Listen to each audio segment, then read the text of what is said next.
Gusto mo bang matuto ng agribusiness, crops, livestock and poultry, aquaculture, at ma-inspire sa mga success stories?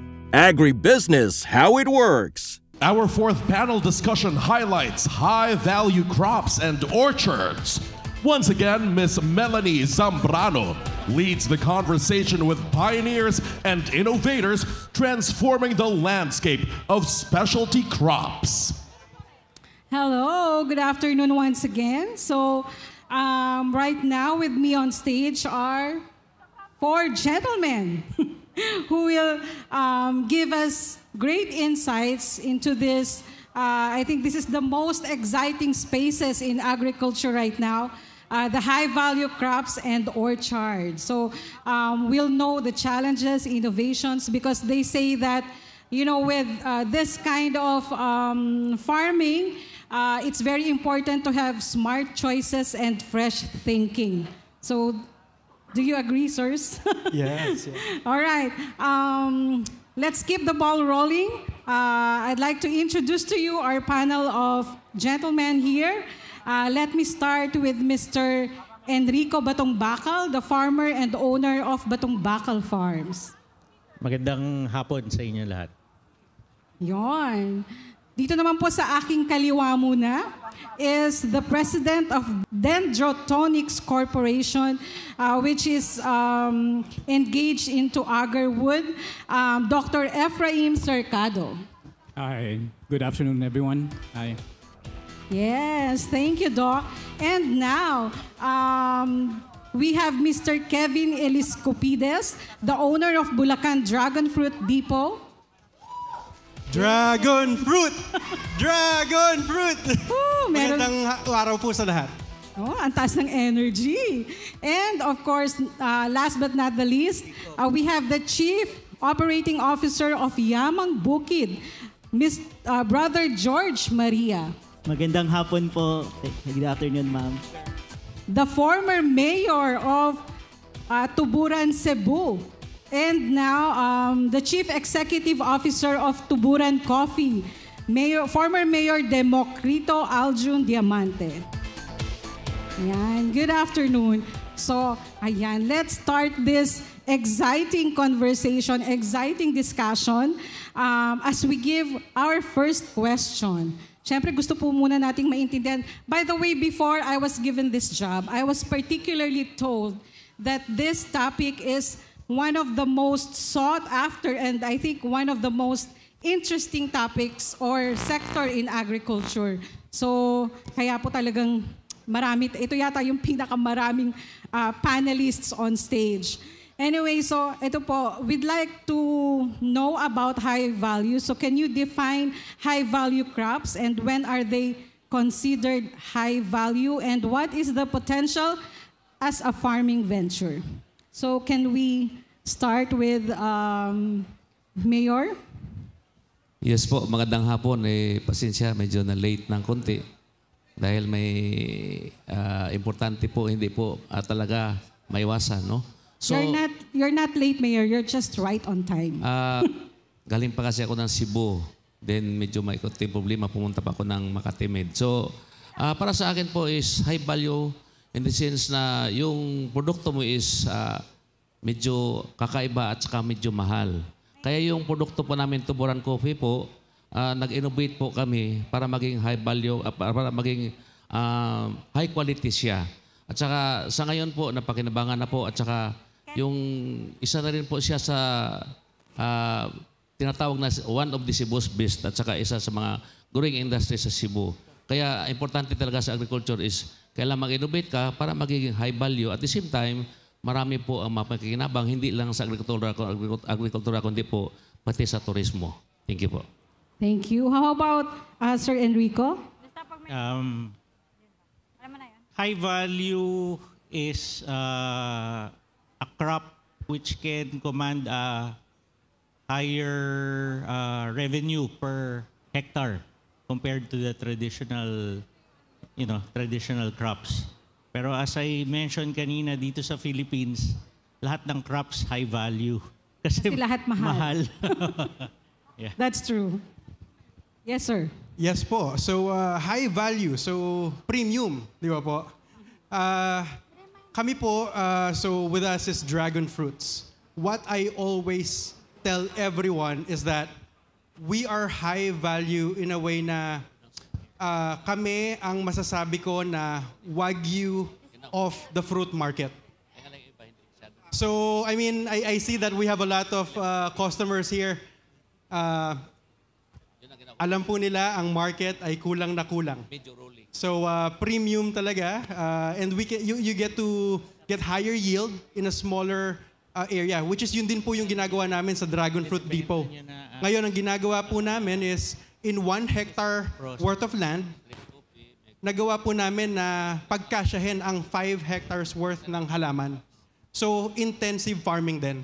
Wow. And that So- helps with the market. So you mean the demand is high and the supply is Very low, low. very low. Opo. Imagine we are not even participating in the international market yet sa Pilipinas. Para lang po nasabi kanina ni Alex kay Criza, sa wife ko, na magbigay daw ng parang attention-grabbing information about your product. Ano po? So sa dragon fruit po, gaano ba kalaki ang market ng dragon fruit? Kasing laki po ng ghost projects. Wow. So that's massive, right? Malaki po. 40 billion pesos na hindi po napapasok pa ng Pilipinas. So I think with that in mind, baka po pwedeng sumali tayo sa project na yon, pero hindi ghost. I agree. Anyway, so can we hear it from Dr. M? Kami at Dendrotonics has 3 objectives. One is honor God, make a great Philippines, and generate wealth for Filipinos. So number 3 topic, generate wealth for Filipinos.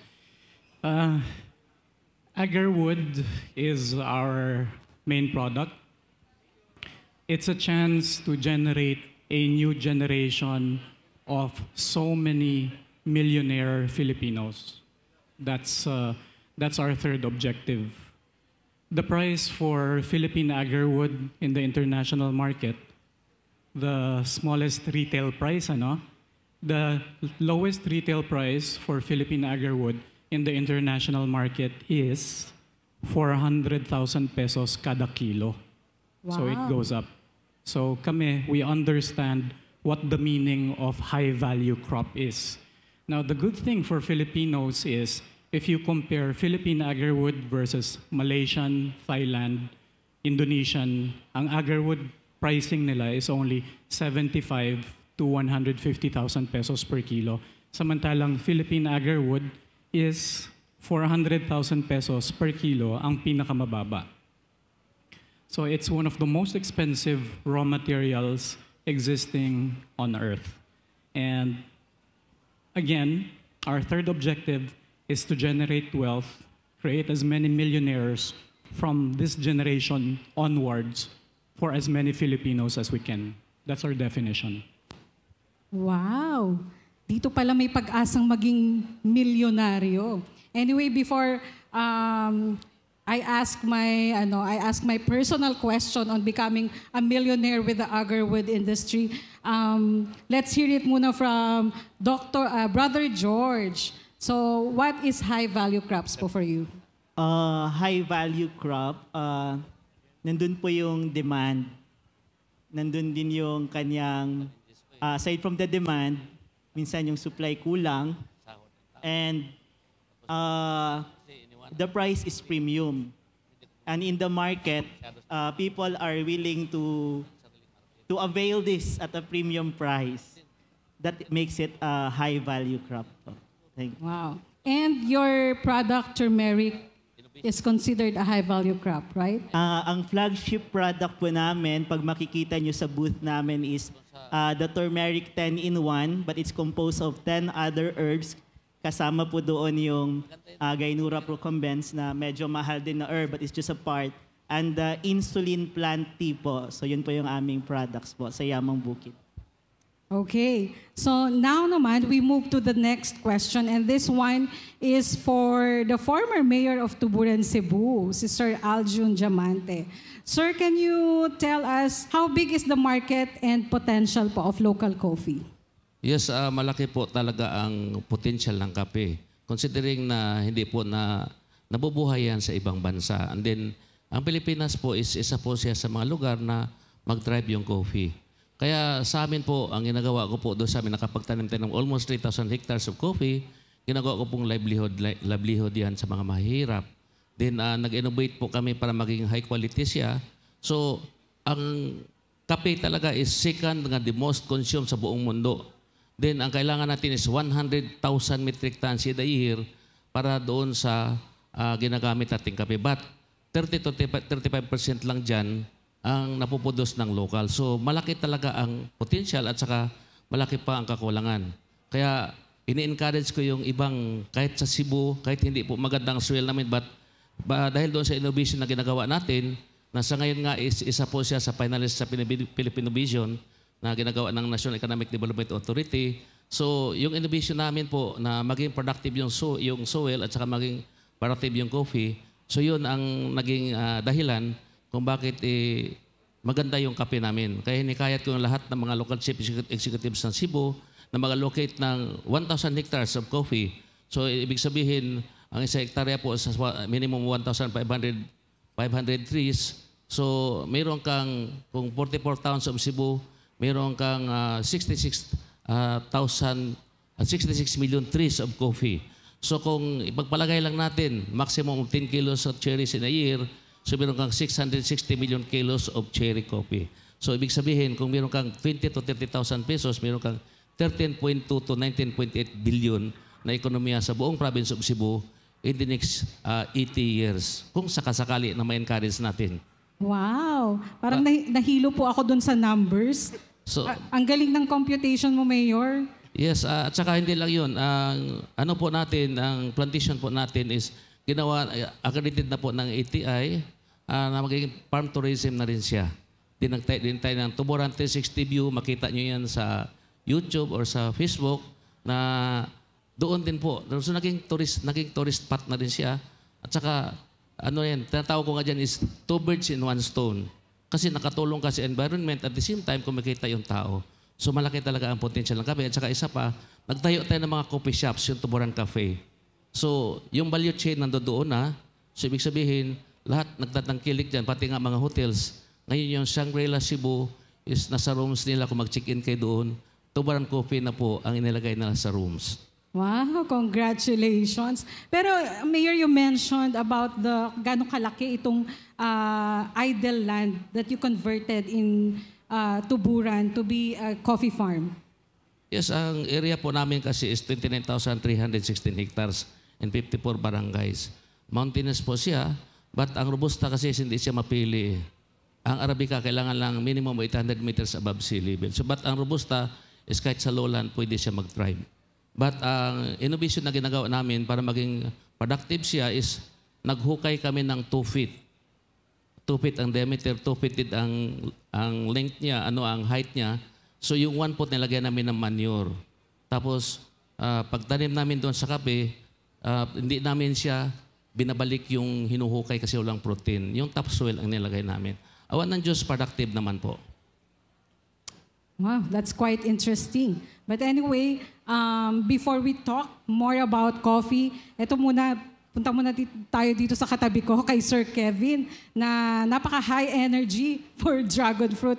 Ito, Sir. Katabi ko po kasi si Tuburan Coffee dun eh. Oh yeah. So ito po, ang tanong natin is, what is the state of dragon fruit farming in the Philippines? And paano ito ngayon nagpo-progress? And is it possible for its potential to be like that of Thailand and Vietnam? Could the same happen here in the Philippines? Okay, so ano po, no? 3-part question. So isa-isahin natin. First is, what is the stage of dragon fruit farming in the Philippines and how is it progressing? Ang pinaka-problema po natin ay supply. I think that goes with everyone here. Ano po? Yeah. Supply ang kulang. Kasi po, bakit ba maganda ang high-valued crop sa Pilipinas? I think may na-interview po si Sir Buddy na isang malaki siyang realtor development. Sabi niya, sa Pilipinas dapat high-valued crop kasi maliliit ang lupa natin. Hindi naman po lahat ng Pilipino ay daan-daang ektarya ang lupain. So dapat, we need to have high-valued crops para masulit natin yung mga lupa natin na hindi naman daan-daang ektarya. So to get to the point, Pilipinas ay kulang na kulang sa dragon fruit ngayon.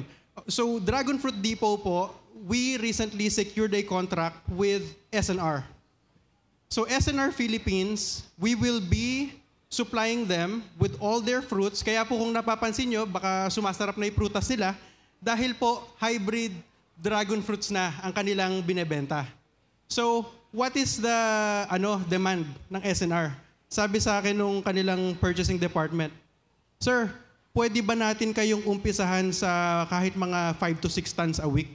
Wow, 5 to 6 tons a week. Sabi ko, Sir, hindi. Kulang na kulang. Kaya po lahat ng nagtanim ng dragon fruits dito na customer namin, alam po nila na isa-isa po namin silang minessage talaga na baka gusto nyong sumali na supplyan natin yung mga kailangan namin. Kasi po, Sir, currently, gano'n lang karami yung kaya nyo? so ngayon po, kasi we also have an underlying deal with Dole. So Dole Philippines, for the last 17 years, actually isa po to sa gusto ko sana ding itakel pag bisita ulit ni Sir Buddy sa aming farm.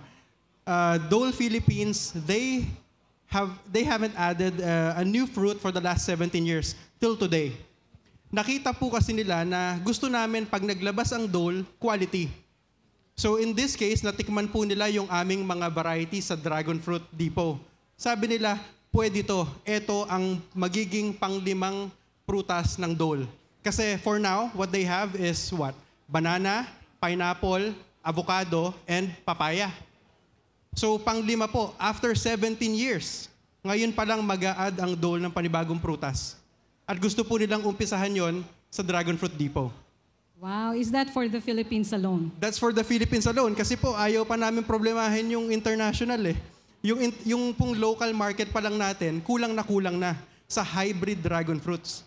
Kasi po, palakas ng demand dahil ang sabi nga ng typical na reaction ng tao pag dragon fruit, walang lasa. Di ba po? Sa amin po, our dragon fruit varieties, they average brick score 18 to 22 on average. 18 to 22. Ang typical Philippine mango po, not to anyone, typical Philippine mango is roughly around 12 to 14 bricks. Just for comparison, po. So yung pong... Mas matamis na si dragon fruit. Sobrang tamis po ng hybrid dragon fruits. Yun po yung, kasi po pag regular dragon fruits, which is the local variety that we have, it's not as sweet. I mean, ngayon po doon sa aming booth, we have some samples for you guys to try. We have fruits and then we also have a drink that soon we'll be coming out with a drink. So definitely try our drink. Kayo na po mag-judge kung anong sa palagay nyo. Napaka-interesting. Pero nakita ko si Sir Enrico napapaganon-ganon eh. So, let's hear it from Sir Enrico. Pero ito po yung tanong namin, Sir. Ano po yung current state of mango industry and how is your market performing for both local and export sales? Okay, thank you. Kevin, the mangoes that we produce, the bricks level is between 18 to 23. So we're at par. Anyway, the mango industry, mangoes is the third in ranking in the export in the fruit export. So the first is, I think, banana, and then pineapple, and then third is mangoes. However, more the exported products are more of the processed mangoes. The fresh mango export has gone down significantly. No, this started because of the pest problem that the mango industry encountered, which is the sisig fly. So it affected quality and it affected the export market. However, no, so what kept us afloat really is the local market. The local market is very healthy. However, during the months of around the second week of April until the whole part of May, there's always a glut, no, in the production of mangoes. So sometimes the prices of mangoes go down lower than production cost. So those 6 weeks is the hardest for the mango grower.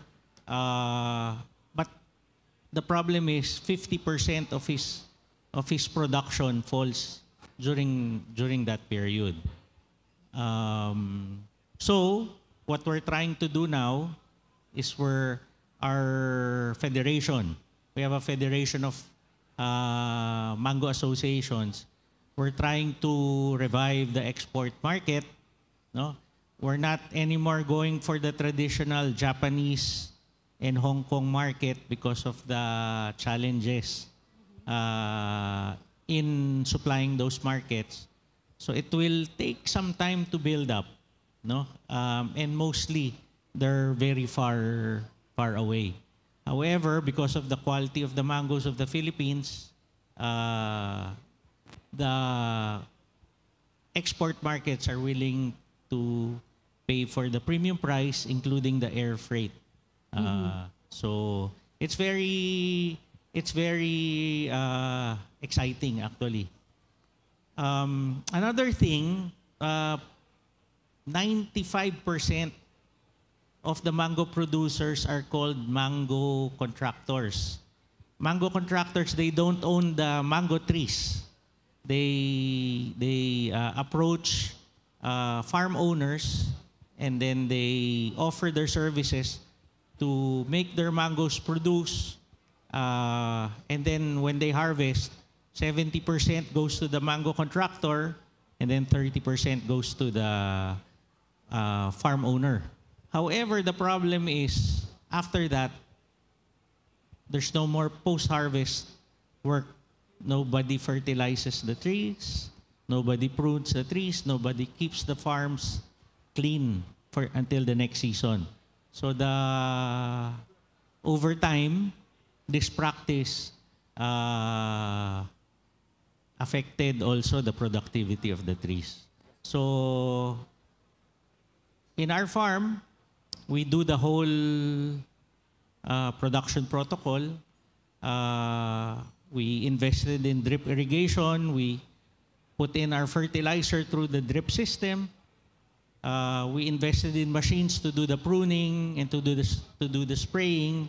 For our 6,000 mango trees, I only need one person to spray the whole orchard.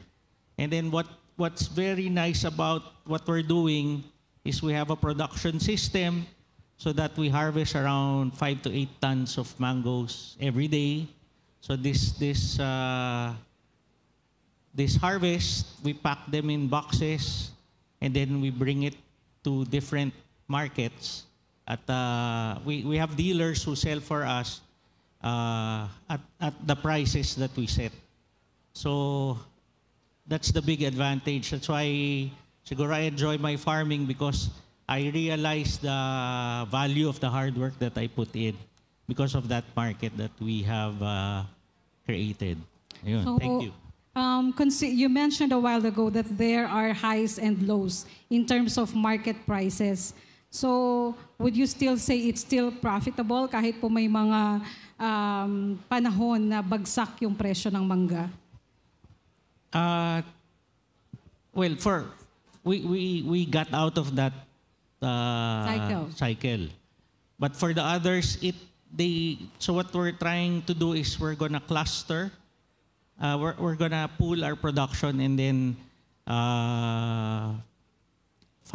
we're more focused on export so that we just take out some of the excess so that the local price will go up to levels that's still profitable for the mango farmer.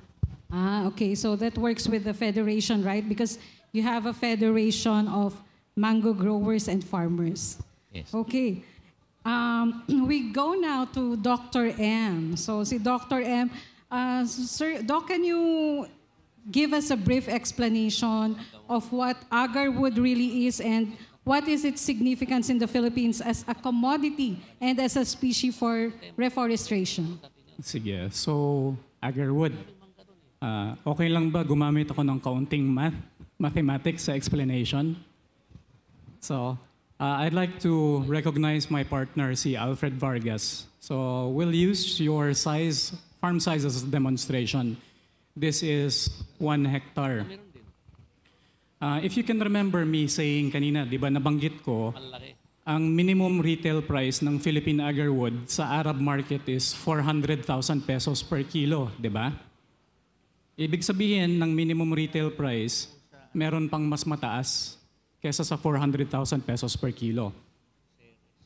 During our presentations, hindi namin ginagamit yung 400,000 pesos per kilo. Ang ginagamit lang po namin, 50,000 pesos per kilo na selling price. So that's it. We go conservative and I hope that's okay with you.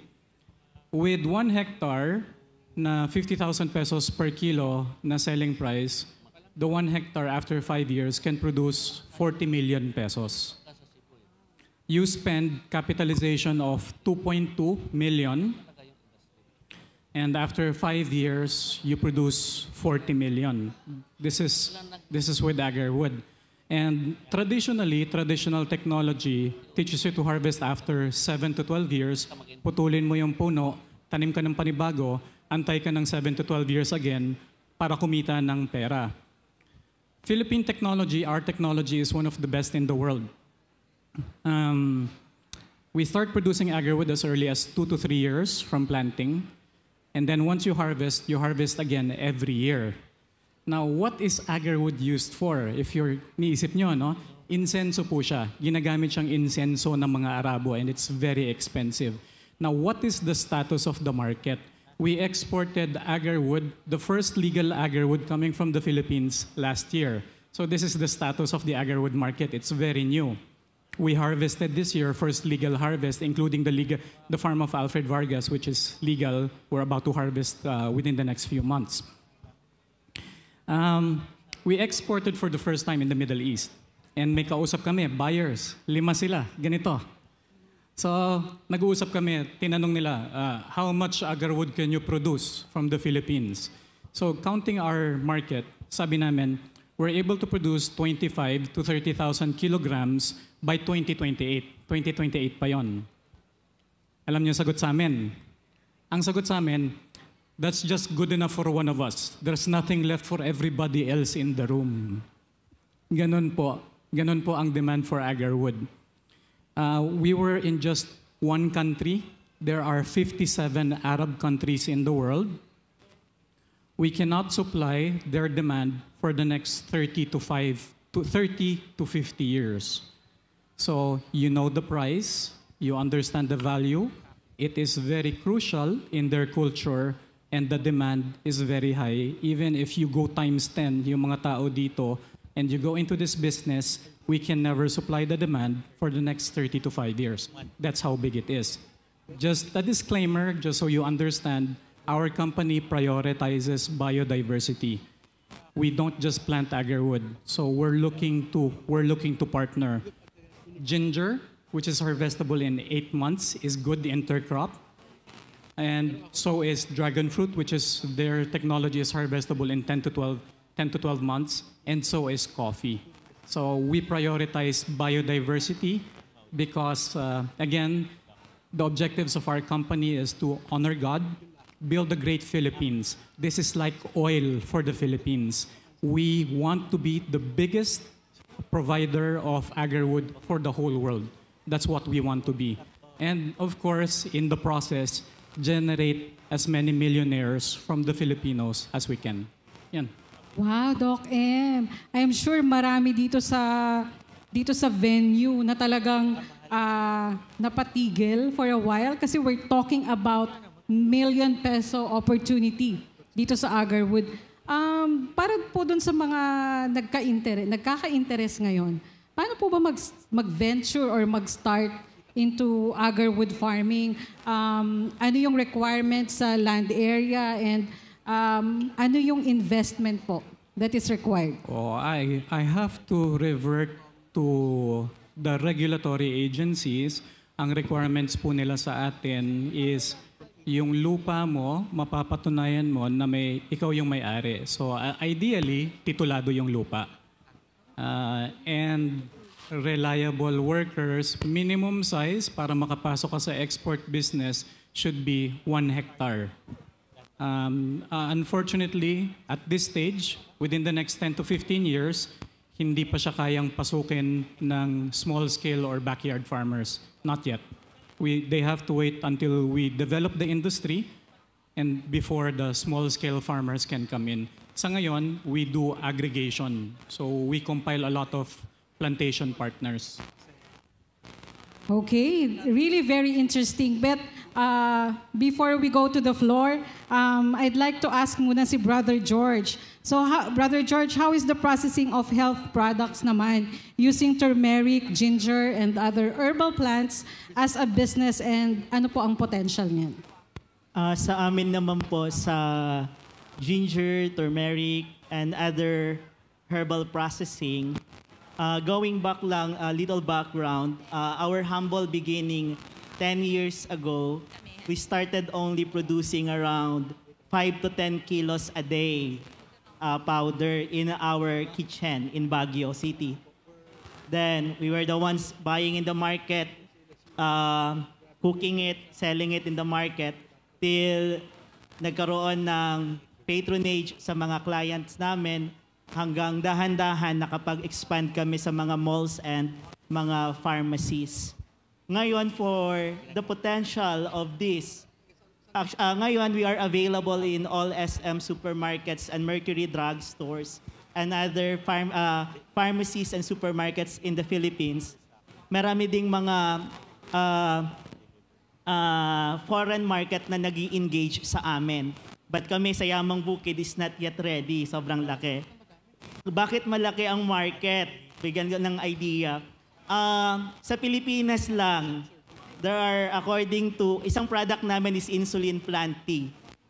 There are around 4.7 million diabetic now in the Philippines. Ang undiagnosed ay nasa mga 2.8 pa. And in 2023, isa sa leading cause of death ay diabetes. And hindi lang naman diabetes ang meron tayo, may high blood pa, may iba't ibang uri ng sakit, mga karamdaman. Ngayon, pandemic, COVID came, mas naging health conscious yung mga tao. And hanggang nadala yon post-pandemic.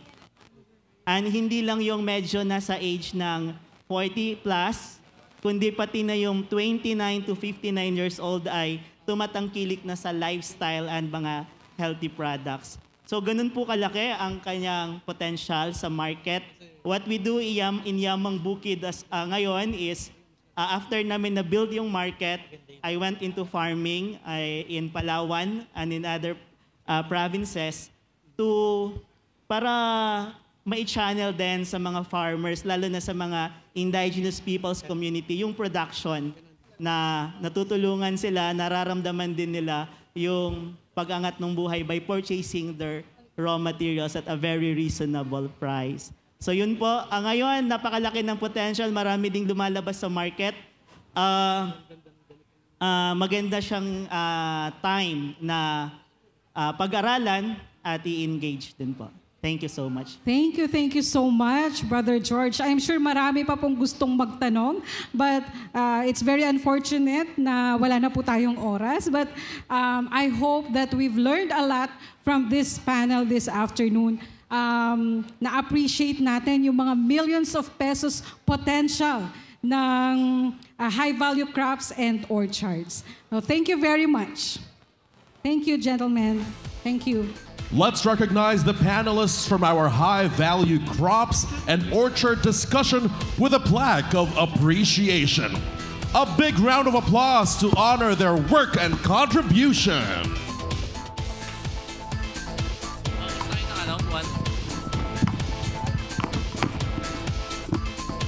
Live feed interviews with our sponsors continue. Over to you, Alex and Nia. Back on the grounds, I am with Bulacan Dragon Fruit Tipo. I am here with Mrs. Criza Elise Cupides. All right. Hello, everyone. We are Dragon Fruit Depot. Here at the booth, what do we have? We have the cuttings. And kapag bumili sila ng cuttings, they can get a lot of freebies, right? A lot of freebies available today. And we have fruits and drinks available for everyone to try. Kaya, ayon, make sure you visit us. Thank you very much. Again, guys, don't forget to visit, to drop by this booth, no? Bulacan Dragon Fruit Depot. I was trying to give trivia kanina. Kaya sabi ko, alam nyo ba na dito sa Dragon Fruit Depot, we have over 200 varieties available. And in 4 to 6 months, pwede nang mamunga ang mga cuttings nyo. Kaya make sure to visit us today. Thank you. Thank you very much for repeating that for us. Again, guys, drop by. What is going on over there, Nia? Hello, Alex. So I'm actually here at the back. So before I introduce the next booth, meron lang akong quick question for everyone. Do you guys know what is the most expensive wood? Ayan, so let us find out. So our next stop is Dendrotonics with Sir Daniel and Miss Arian Cercado. Ayan, hi po kayo. Ayan, so let's hear it directly from them. So with my first question po, so what is the most expensive wood and what makes it so prime and high value? Hello everyone, good afternoon. I'm Arian from Dendrotonics Corporation. So basically, we offer the most expensive wood in the world. Nasabi nga ni Doc M kanina, medyo mahirap kasalaga. It's a rarity to have agar wood. So we say, di ba, yung conservative estimate is yung selling price ng agar wood is 400,000 per kilo. So yung dun pa lang, sa pricing pa lang ng ating commodity, it is really the most expensive wood in the world. Plus, it's also hard to produce. So my next question naman po is tying it to Dendrotonics. So what do we have here po para we can show it to the camera? Ano po yung sino-showcase nyo today? So for special for today, ngayon lang siya available. We actually have agarwood seedlings here in our booth.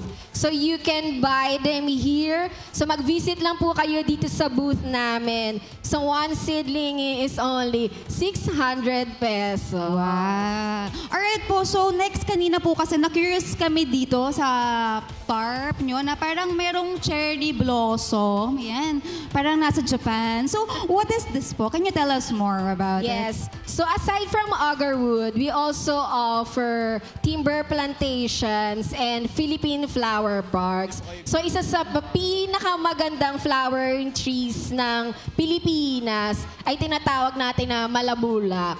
So yun yung counterpart ng sakura ng Japan. Wow. Meron tayo native sa Philippines. Ayan. So very, very beautiful. And last question ko po, what can guests ask of you or ano yung pwede nilang ma-learn when they visit your booth? So if you want to know more how to go into the business of agarwood, you can visit us here in our booth. We have flyers and you have questions. You're all welcome here. And abangan nyo po later yung ating mga freebies. Ayan, so that is the keyword freebies. Thank you so much, Sir Daniel and Miss Arian from Gentrotonic. So, we have wrapped up our stop here, and this has been Elenea and Alex. And now, back to the stage to keep the program rolling.